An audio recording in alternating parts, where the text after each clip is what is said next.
Olá, seja bem-vindo a mais um vídeo do curso de Computação para Engenharia. Eu sou o professor Daniel Guerreiro e Silva, da Universidade de Brasília.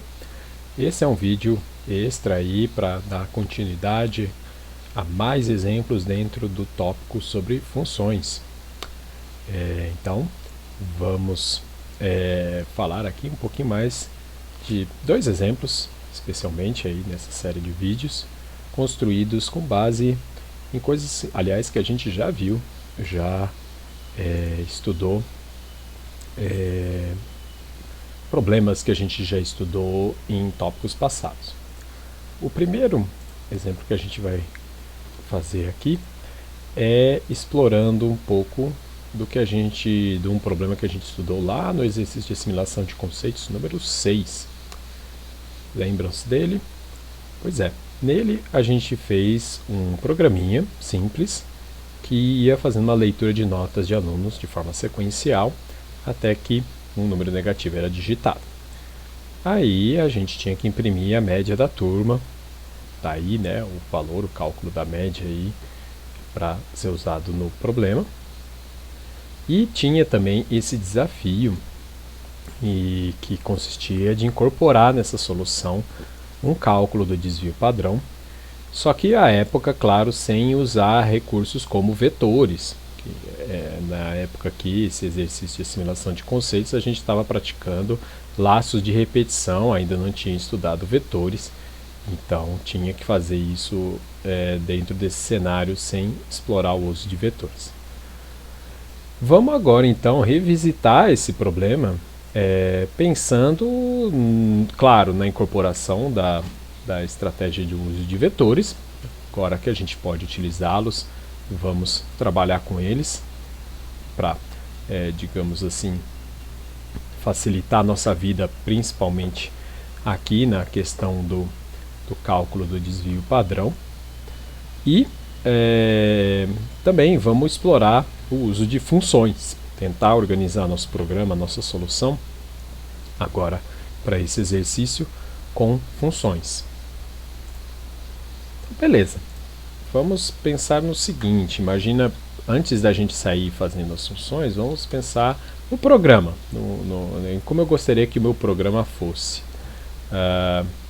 Que eu tenha então, por exemplo, uma lista de valores que eu quero ler, que eu quero justamente capturar para calcular a média deles. Eu preciso também, claro, de uma variável para contabilizar quantos desses valores, quantos valores foram lidos. E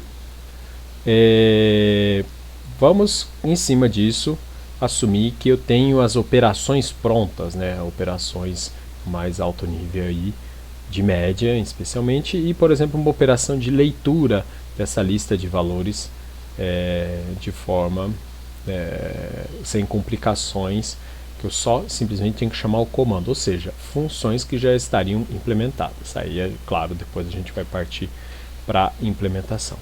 Imagina daí que o seu programa, você primeiro imprime, né, uma mensagem ao usuário pedindo para que ele digite números positivos, no caso, porque a gente combinou aí dentro desse problema aqui uma sequência de números positivos e que para a leitura quando você captura um número negativo. Então, coloco aqui para o usuário que ele tem que digitar números positivos e para parar, digite um número negativo. Podemos também colocar aqui um alerta para o usuário de que, como eu estou declarando aí o tamanho do meu vetor 100, de que aguentamos até, né, o programa aguenta no máximo 100 valores. Ok, quebra de linha, muito bem. Aí, como eu disse, vamos assumir então que eu já tenho uma operação, por exemplo, pronta, já escrita, né, em algum lugar, que nós vamos escrever depois, para fazer a leitura desses vetores, desses valores, desculpa, dentro do meu vetor. Podemos pensar numa operação em que eu atribuo a n o número de valores lidos. Por exemplo, essa operação se chama leia, e eu passo para ela o vetor que eu quero que os valores do teclado sejam lidos e armazenados. Então, imagine então que eu passo como argumento o meu vetor lista. Essa função leia vai ler os valores do teclado até que se digite um número negativo, e à medida que vai lendo esses valores do teclado, armazena para mim aqui dentro em lista.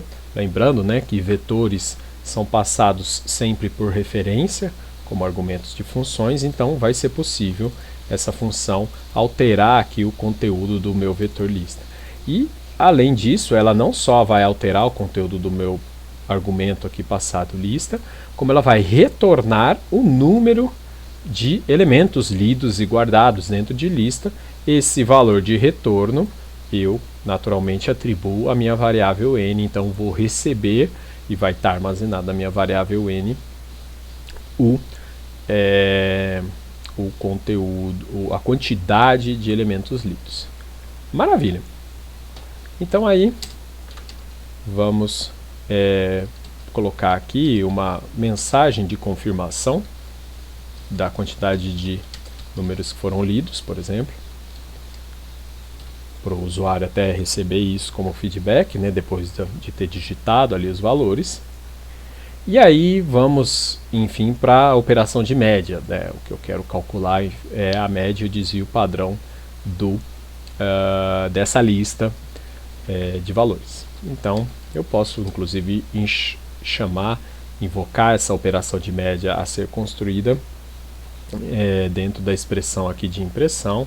Então, média igual a invocaria uma função pronta chamada média, lista n, ou seja, uma função em que eu dou justamente a minha lista de números, o meu vetor chamado lista, o número de números que está dentro, né? O número de números foi ótimo essa expressão, me desculpem, a quantidade de valores que está dentro do vetor lista.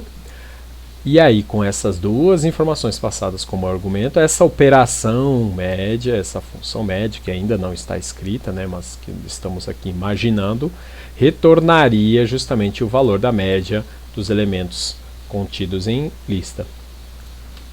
Feito isso, a gente pode, por exemplo, quebrar a linha e limpar o buffer aqui com o endl e fazer a mesma coisa para algo, ou na verdade algo parecido, para o cálculo do desvio padrão. Desvio padrão igual a, assumindo também que tenha, por exemplo, uma operação desvio, vamos chamar melhor assim, que também recebe como argumento a relação de valores, a quantidade de valores nessa relação, nessa lista, nesse vetor, calcule e retorna o desvio padrão desses elementos, conforme as fórmulas que a gente está vendo aqui, né? A fórmula para média aritmética e a fórmula de desvio padrão. Muito bem.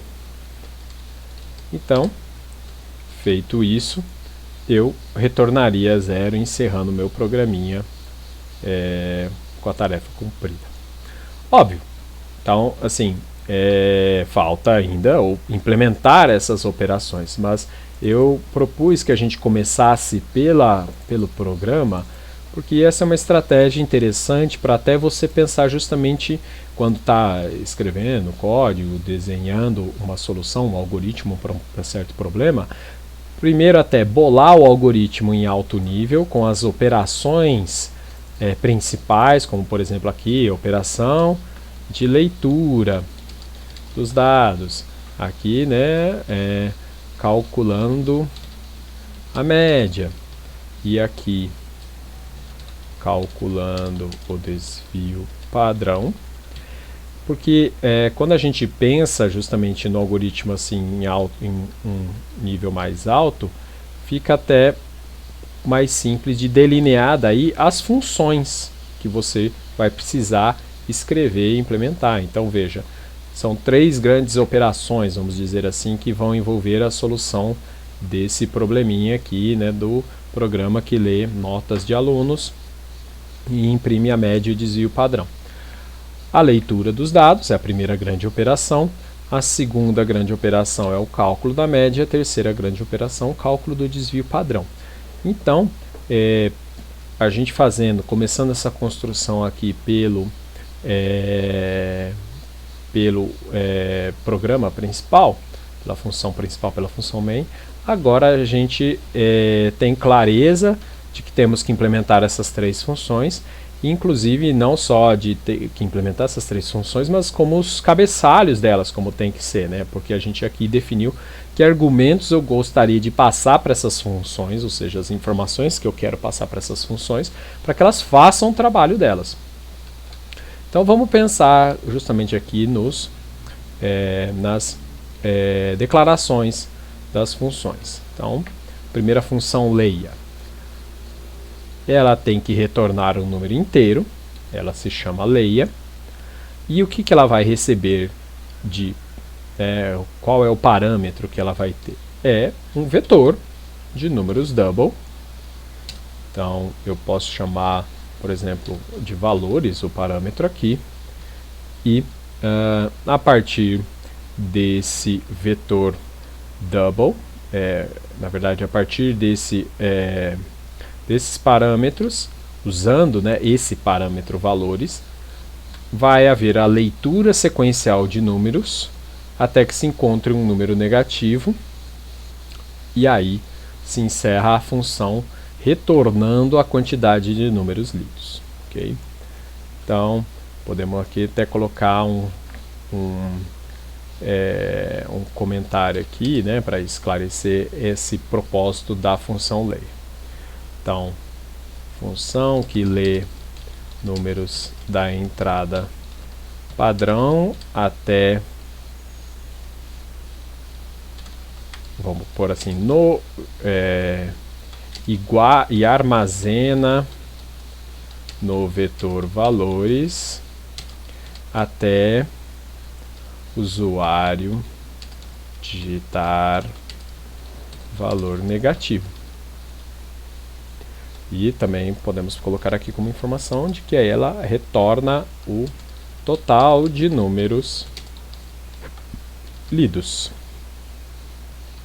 Muito bem. Qual seria daí a declaração das próximas 2 funções? A função média, ela tem que retornar um valor double e vai receber no mínimo 2 parâmetros, né? É o necessário aqui para o nosso problema. 2 parâmetros que são, podemos usar até a mesma nomenclatura, um vetor chamado valores de double e um inteiro, que eu vou chamar aqui de quantidade, que é justamente a quantidade de elementos contidos no vetor valores. Aqui, justamente, a gente pode então deixar comentado aí como explicação dessa função, que ela recebe um vetor de valores e retorna a sua média. E por fim, então, eu vou ter também uma função que retorna um valor double, que também recebe um vetor com também a informação da quantidade de valores armazenados dentro desse vetor e calcula, ao invés da média, o desvio padrão. E retorna seu desvio padrão. Muito bem. Então, temos aí agora uma noção concreta das funções que vão ser necessárias e como elas vão ser, inclusive, usadas aqui no meu programa, na minha função main. E temos noção agora dos cabeçalhos dessas funções, né, as declarações das funções em termos de tipo de retorno e parâmetros que elas vão precisar usar. Com isso definido, o que falta, claro, é implementá-las, implementar essas funções. Eu poderia fazer, inclusive, aqui mesmo, né? Mas vou fazer de forma separada aqui abaixo da função main, como a gente já viu também. Você pode separar a declaração da função da sua implementação, também chamada, né, da sua definição. Então vamos fazer isso no próximo vídeo. A gente segue então trabalhando esse exemplo das funções aqui para cálculo de média e desvio padrão. Até mais!